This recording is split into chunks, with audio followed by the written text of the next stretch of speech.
তুমি কিন্তু দিন দিন চেঞ্জ হয়ে যাইতেছো, তখন থেকে ডাকতাছি। ওরে বাবা রে, তুমি আবার আমারে ডাকো কবে থেকে? কি বলতে চাও? এর আগে তো কখনো শুনি নাই কাছাড়া তুমি আমার এইভাবে ডাকতেছো। তুমি কিন্তু দিন দিন স্বামীর প্রতি উদাসীন হয়ে যাইতেছো। যে থাকার সে এমনিই থাকবো। রুমে চলে এই জায়গায় বসে মোবাইল টিপতে পারবা না। মোবাইলটা দাও তো দেখি তো, মোবাইলে কি করো?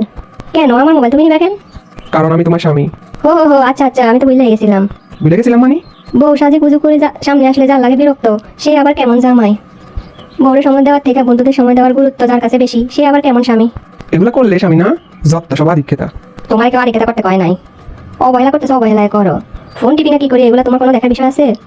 যে গুরুত্ব দিবে সে সব কিছুতে গুরুত্ব দিবে। ফোন টিপলাম কেন, কই গেলাম কেন, এই করলাম হে করলাম, এগুলোর গুরুত্ব তা তো হইব না। আচরণ তো সুবিধার মনে হইতেছে না। বা আজকে আকাশটা তো খুবই সুন্দর। কি রে, তুমি সাথে কি করো? সাদে কি করি মানি?